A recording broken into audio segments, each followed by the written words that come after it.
Thank you, Madam Speaker. As you may know, last year I was diagnosed with progressive supranuclear palsy, or PSP. It's basically Parkinson's on steroids, and I don't recommend it.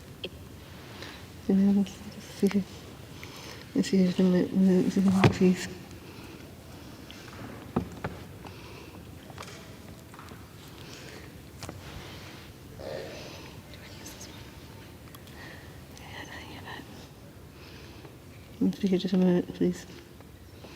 Please. Thank you, Madam Speaker.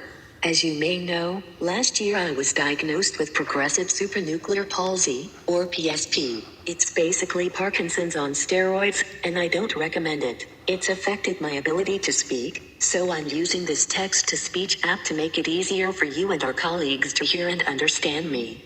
I rise today in support of PSP Awareness Month. Over the past year, I've come to personally know how scary and devastating a condition PSP can be for those of us battling it and for those close to us who love us and want us to be well again. Despite its life-changing impact on more than 30,000 Americans, PSP remains relatively unknown to the general public. I am on a mission to change that. For those of you who are not familiar, PSP is a neurodegenerative condition that occurs when a buildup of a protein called tau damages brain cells, particularly in the parts of the brain that control speech, balance, coordination, and eye movement. With a rare disease like PSP, there is a lot of confusion about what it is and also what it is not. As you've noticed, it has affected my mobility. In less than a year, I've gone from striding confidently into and around this chamber to relying on my walker to get around. PSP affects how loudly and clearly I can speak, which is not an ideal situation for a politician.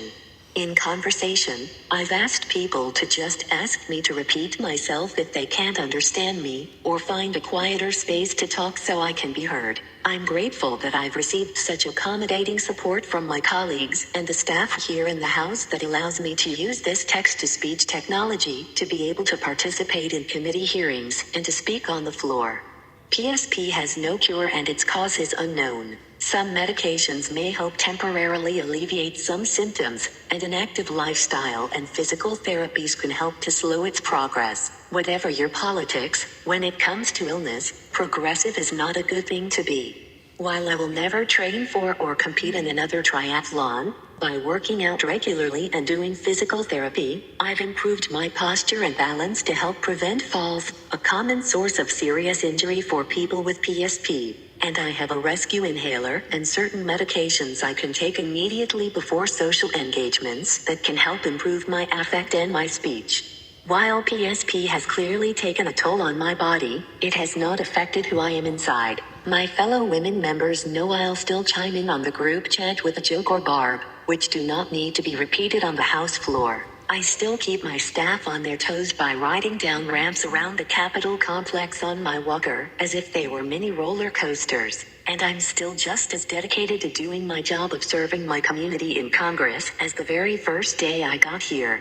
I share the personal details of my journey with PSP not because I want to be told how inspiring I am or for you to feel sorry for me. I speak about what I'm going through because there are tens of thousands of other Americans out there who are fighting the same battles I am, and many of their loved ones, colleagues, and neighbors are having similar struggles with how to deal with the rapid and scary changes happening to the person that they know and love. They're likely spending months or even years going to doctor's appointment after doctor's appointment anxiously hoping for answers, but are left with more questions because too few medical providers are familiar enough with PSP to know what telltale signs to look for and diagnose. In fact, one of the most common ways to diagnose and differentiate PSP from Parkinson's is signs of brain atrophy seen in an MRI scan, which appears in the shape of a hummingbird. The hummingbird sign has become a symbol for PSP, which is why I'll be wearing a PSP awareness hummingbird pin today.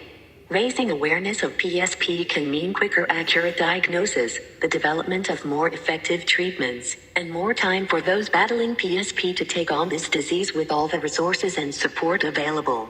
I'm determined to use my platform to raise awareness of what PSP is and the urgent need to do more to fight against it. I'm proud that over 80 of my colleagues from both sides of the aisle have joined me on a resolution to recognize May as PSP Awareness Month.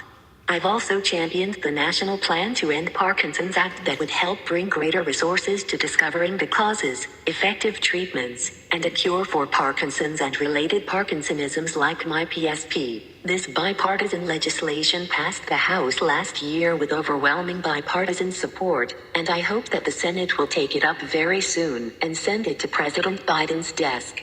Madam Speaker, I've spent my career uplifting the stories of those in need. I am committed to continuing that work now on behalf of the PSP community and making the most of this platform that I have for as long as I am able.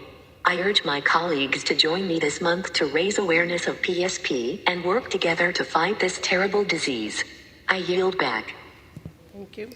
The chair recognizes